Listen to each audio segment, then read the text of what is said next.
This program is presented by University of California Television. Like what you learn? Visit our website or follow us on Facebook and Twitter to keep up with the latest UCTV programs.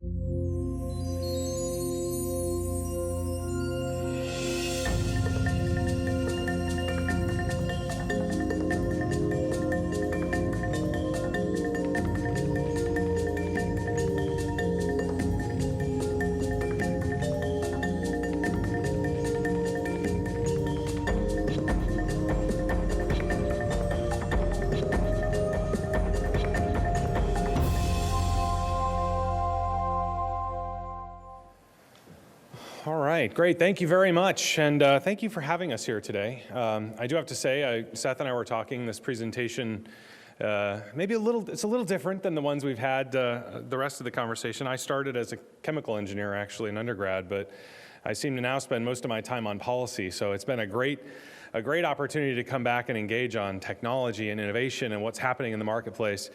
I'm going to talk probably a little bit more about how that technology works in the broader marketplace and some of the bigger issues from a policy perspective that we are focused on. By way of introduction, PG&E, we are the natural gas and electric utility for the majority of Northern and Central California, so that's roughly 10 million customers. And we are very heavily involved in not only the traditional sort of generation, transportation of electric and gas, but also on the demand side and how we can engage with customers in using energy in better ways and saving. We spend roughly $1 billion a year on customer-facing programs like energy efficiency, demand response, and distributed generation. And in each of those, we work in the policy sphere and we work also interacting directly with customers. And the utility sort of stands in the middle to bring the technology evolutions that this room is bringing and help make it possible in the marketplace. And that's kind of what I'd like to talk a little bit about because, as we think about clean energy policy in California. California is a place where we've got very aggressive clean energy policy goals, but both in utilities and in the general policy arena, this doesn't seem to exist in one piece. It exists in many bubbles. We talk about demand-side resources, things like energy efficiency and demand response. We look at those almost often as individual things that are completely separate from a policy perspective and in terms of how customers may use them. We also have a retail distributed generation, be it fuel cells or PV, and those all have their own set of issues and policy perspectives. Of course, grid scale, PG&E has, I think, under contract almost 5,000 megawatts of solar, which will be coming online in the next 20 years or so. Over the next few years. And again, separate issues, separate discussions. Energy storage and utilization exists on its own sphere. How do we do battery storage or large grid scale storage? What about electric vehicles? All of these things seem to almost exist in and of themselves, but they're inherently integrated, and we have to think about integrated solutions. Of course, from a utility perspective, standing in the middle are a few really core issues. Obviously, the first one, particularly for PG&E, is actually safety. It's not even written here because it's kind of more fundamental than anything else we do. Safety is a critical area for us, along with affordability for our customers. Utilities, we have the honor of getting to serve every person in Northern and Central California, which means we have to be thinking about the incredible diversity of socioeconomic perspectives, the differences in their priorities and objectives, and we have to work to meet all of them.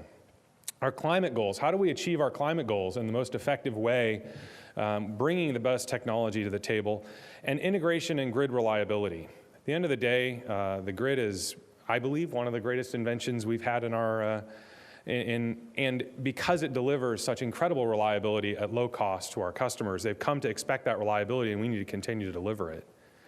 So there are these diverse set of issues which tend to be thought of almost individually. But there's really a heart of integration that we have to work on. Now, as I think about how policy can help impact those goals and the achievement of those goals, let's think about a simple question. How do we promote renewable energy? This seems like a pretty simple question. And in California, we have an incredibly complex answer. This is not my chart. This chart came from a report by the Division of Ratepayer Advocates at the CPUC titled The Renewable Jungle, a guide to California's renewable policies and programs. Every one of these programs up here has its own objectives, its own criteria, its own qualifications, its own particularly technology preference. And this kind of confusion in the policy arena can have real challenges as we translate into the marketplace. It can have real challenges for companies trying to, with innovative technology, to bring them to the market. It can have real challenges in limiting certain technologies from accessing the market. And it certainly can have significant challenges from a customer perspective in understanding how we go forward. And as we think about how we're going to move forward on clean energy policy in California, we have to be careful that we don't continue to replicate this kind of a situation. It requires us, I think, to get really focused on the core objectives that we're trying to accomplish and make sure we allow the marketplace of ideas to have access to the market. So what are the big challenges that we face in California? What are some of the things that we're really focused on? Well, I'd like to show you another graph. This graph was produced by the California Independent System Operator, and it's an estimate as they were going through a project to look at how California will meet and operate its system under a 33% RPS obligation that we have by 2020. And so we're going to see 33% renewables on the grid by 2020.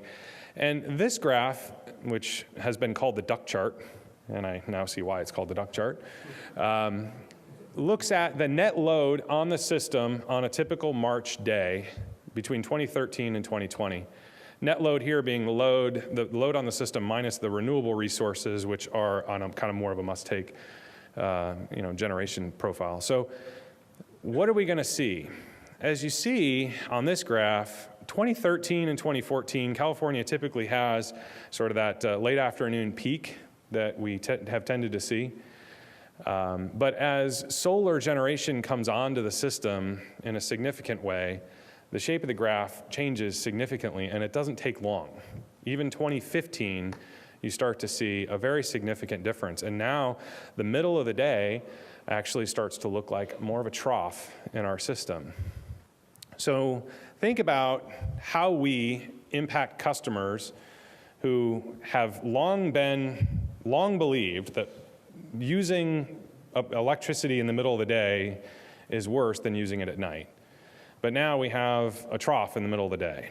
By 2020, it's pretty significant. And that's one problem. But the second problem, perhaps even more complicated problem, really happens in the late afternoon, where between about, 3 o'clock and 6 o'clock, maybe actually between 5 o'clock and 7 o'clock, 5 o'clock and 7 o'clock, you'll see almost 15,000 megawatts of generation that needs to turn on in a 2-hour time period. 15,000 megawatts. That's a huge amount of load. Now, for all of the material science folks in this room, you know we could meet that through natural gas combined cycle plants. Those plants are not designed to turn on and off twice a day, every day. That's not what we want to do with those systems. That's incredibly hard on the machines.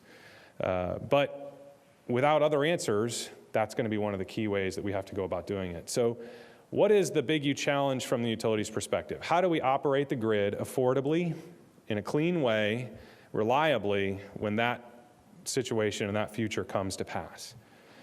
I'm a big believer that we must bring the demand side of the equation, how customers use energy, into this discussion. I think it has a huge role to play in solving these challenges. Yesterday we talked about lighting, and I hadn't actually seen the term Li-Fi before, but connected lighting. There is tremendous opportunity through connected lighting and aggregating those intelligent lights to bring not only energy efficiency to the table, but also demand response and the ability to shift that load based on system conditions. That is not a technology that's out of reach in any way, shape, or form. As a matter of fact, it's basically here. We have to create the right market structures to ensure that that can happen. It can have a tremendous impact on that system. We had a long conversation about batteries. Obviously, storage is vital in this kind of a future because this is the grid level on an hourly basis. But if we look at the grid level on a minute basis, it's more complicated. If we start to look at the actual load on distribution circuits, it gets even more complicated. And that's where I believe distributed storage can play a role, absolutely play a role. When we have a feeder circuit that has photovoltaics on it and electric vehicles on it, that circuit will see a very different kind of load than it was really ever designed to do. Batteries and distributed storage can even that out and make that much simpler. But all of this has to be done economically, and that's one of our bigger challenges. So I think, as we've talked before, how do we bring the cost down for these systems to help address this challenge? That, to me, is one of the biggest challenges from the utility perspective. And I think with that, I'm going to close out, and I'll turn it over to Seth to take us a little deeper.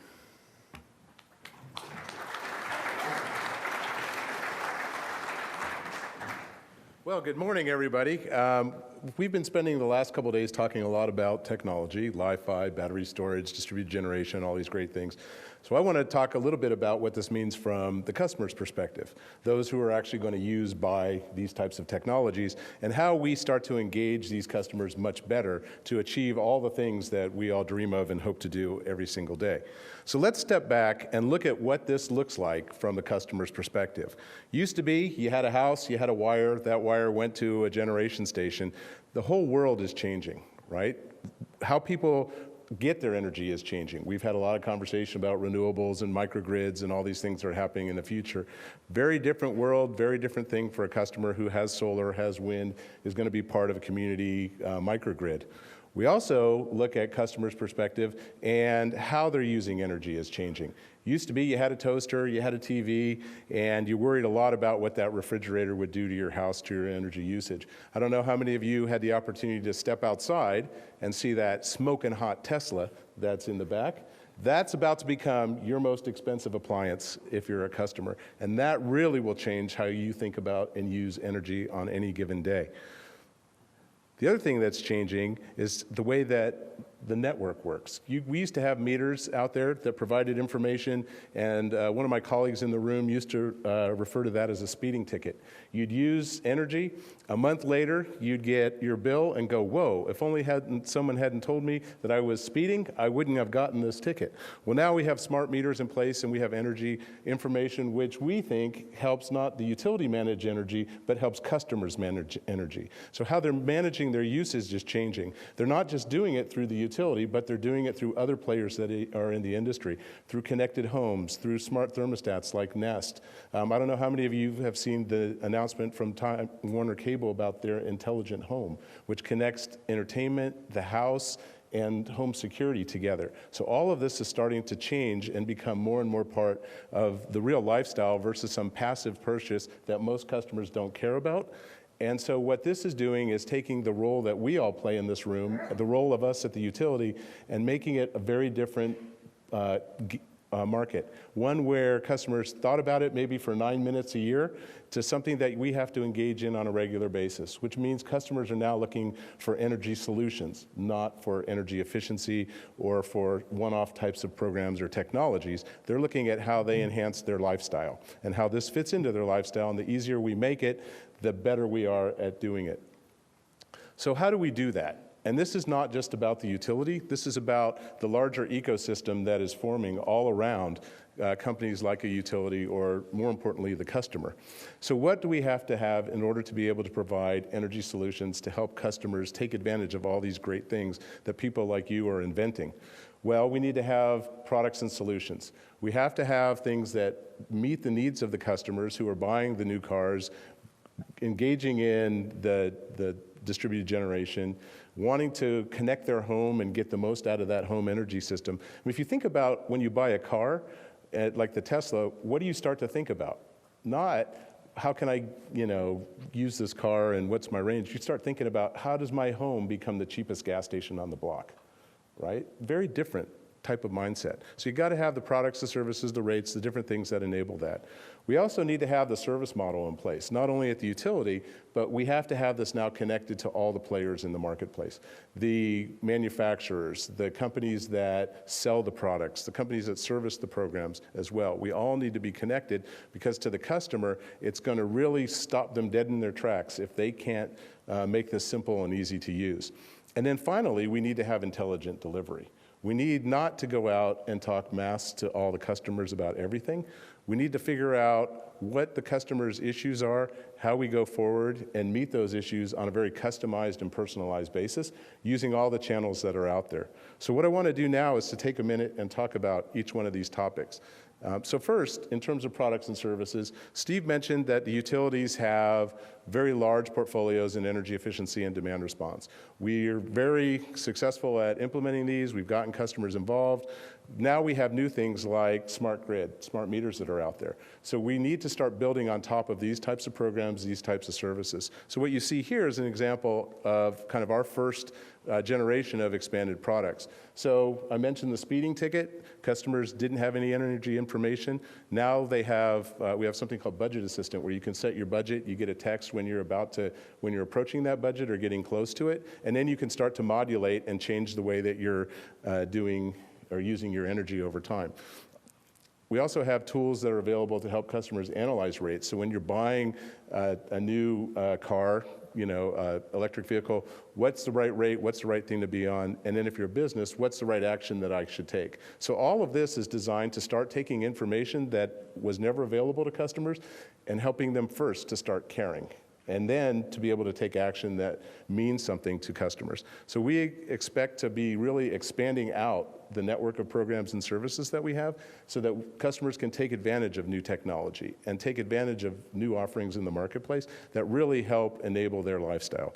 So now let me talk a little bit about intelligent delivery and lifestyle. Why is that important? Well, on any given day, we get bombarded as consumers by things. So when we talk about things like demand response, energy efficiency, distributed generation, battery storage, electric vehicles, what does a customer hear? That. They have no idea what we're talking about. In fact, it really sounds more to customers like blah, blah, blah, blah, blah, and they turn off. So what we need to do is translate all these wonderful offerings, this wonderful technology, these wonderful things that we are now enabling customers to do, and put it into sort of happy meals for customers, into things that are really about their lifestyle, so that a customer who buys an electric vehicle doesn't have to think about all the 45,000 different programs that Edison offers and the other things that are available through other types of players out there. If there's someone out there who gets a home area network with the Wi-Fi lights, they don't have to be an expert in all these kinds of things. They just go in and say, I want to maximize my home energy system. There's an in-command product available from Edison. I'm going to sign up for that. It's got the rate, it's got the different kind of programs, and it leads me right down the path to energy efficiency and the other technology that's out there. And then we can start to follow up with these customers on a given basis. We don't have to deliver these programs through ourselves because there are many players that are out in the marketplace. So if we try to do this alone, any one of us, a retailer, a manufacturer, a utility, we're not going to be as strong as we are if we join together and leverage these strategic alliances. Be where customers are buying these programs. Make the service networks that established providers like a Best Buy Geek Squad or some of these other players have out there to really help customers adopt the technology, take it home, set it up, use it, service it if there's an issue or there's a problem. So one of the examples that I'll use for strategic alliances we announced, I think last week or maybe the week before, is a program with the Nest Thermostat. And so essentially what happens is customers buy the Nest Thermostat, and because they have that thermostat, we're able to send a message to Nest when it's a kind of peak usage time and we want customers to drop. Nest sends that message directly to their customer's thermostat. It adjusts the house for the customer, and the customer gets $1.25 per kilowatt that they've dropped. Customer didn't have to do anything. Set and forget, easy as pie, leveraging technology, something that we didn't sell, the customer bought at Best Buy or Sears or wherever they bought it. It goes through, the message doesn't go to us, from us to the customer. It goes from us to Nest. So it's a relationship that Nest has. We're still relevant, still playing in that game. If there's a problem with the thermostat, Nest fixes the problem. We don't have to build out the infrastructure to support that. So there's a lot of things that we can do to engage customers very differently to help them adopt all these great, wonderful things that'll help them improve the quality of life or to become a more successful business. So those are the kinds of things that we're really focusing on and really trying to put in place. So the right programs and solutions make it easy for customers so that they don't have to be an expert in it, set and forget kind of the lifestyle plans, leverage the network, leverage the ecosystem, and really play in the broader pool because there's a lot out there, a lot of expertise, and we want to be able to leverage these strategic alliances to help customers adopt a more energy efficient lifestyle. So with that, I'll turn it back over to Dave and we can have some fun answering questions.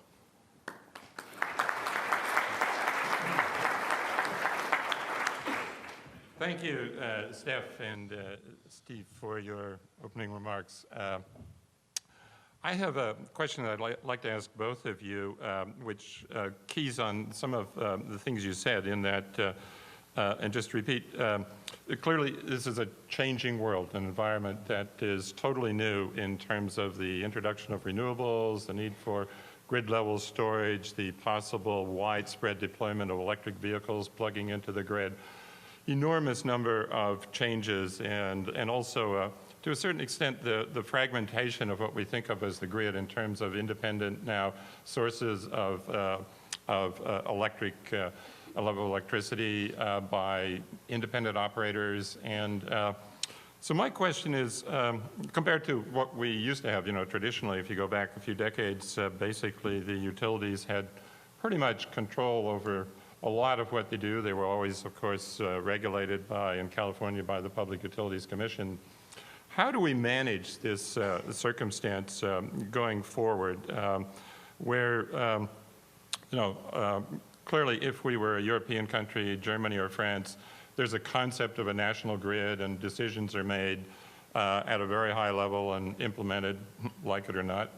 But that's not the way we do in this country. So what are both the pros and cons of this circumstance going forward with regard to managing the big strategic issues of how we adapt and also meet these challenges? If you could elaborate on those 2 points, on those points. That's a big challenge and a big question. I think clearly, in the United States, for just who we are and what the system is, we don't have a single national energy policy. We don't have a single national energy grid. We don't have a single approach. We have many, more than 50. Because, even within California, you do have the investor-owned utilities, you have the publicly owned utilities, you have community choice aggregation. You've got a lot of different alternatives and different ways this happens.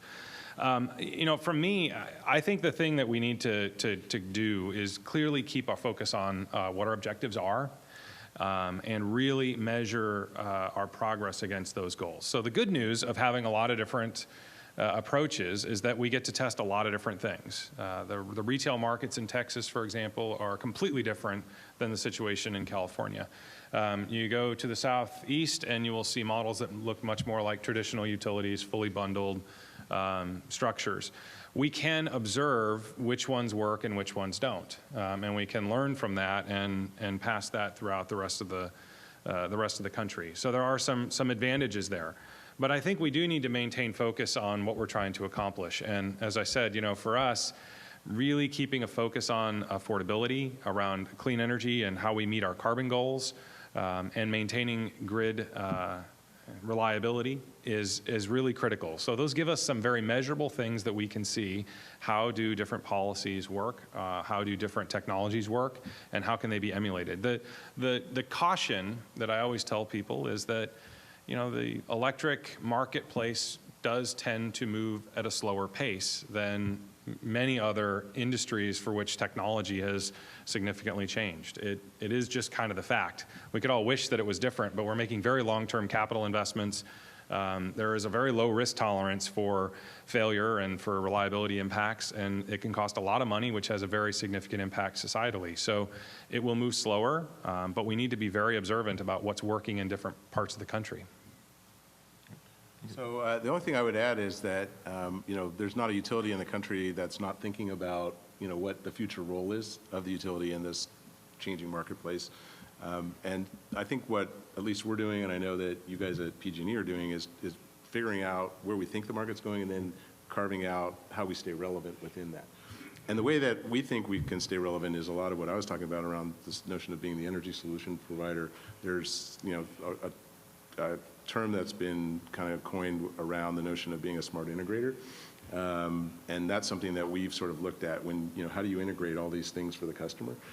Which I think is important. That's hard to do when you don't have it on a national basis, when you don't have the national grid, when you don't have, all these things. It's hard for the different players in the market too, because there's not, a one-size-fits-all approach. There's very small pieces of fragmented policy and fragmented companies with different notions. The one thing that I've learned over time, especially as we've been playing in this technology field a lot more, is that we need to have national standards, or really international standards, but we need to have standards that a manufacturer or someone who's involved in the technology can use across the country, if not the world.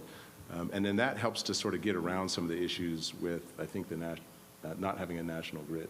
Is that if we can have more standards around the technology and how we integrate some of these things, it would help a lot. Thank you.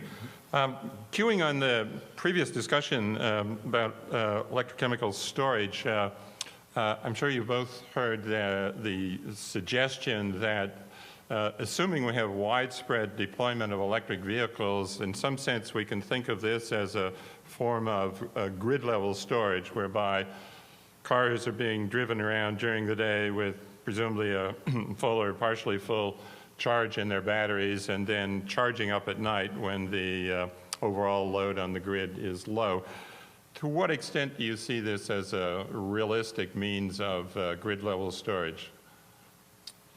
I absolutely think that that is a realistic way for us to go in the future. I mean, it's clearly it's very hard for us to conceive kind of today, but when you think about the limitations to get there, the ability for the grid to truly see that distributed resource, to see what it's doing at any given time, and to be able to provide some control signal to discharge or charge in some way, that is not technology that is anywhere near out of our reach. We can aggregate distributed resources and bring the control and the information together to use for grid reliability. We can also use it for more localized problems. It will take a while to get there. There's a huge investment in infrastructure that has to happen to make the entire grid a smarter grid, to bring information and sensing and control technology to the grid to help make that happen. I think that that is clearly a place that we're going to go, and I think Seth highlighted it as well. The ability to bring information together to run the grid in a different way is an absolute requirement for us to get where we're going to go. I think distributed storage in vehicles, distributed storage in homes or places of business is clearly an option. I also think when we step back and think about the economics of that, it'll compete against larger storage as well. At the end of the day, we built a grid that transports electricity from low-cost central generation facilities that are world scale, that can produce and gather economies of scale, and we can transport it reliably and efficiently over the wires. So that model, I think, will still remain for both storage and generation, but it'll also be complemented by those distributed resources.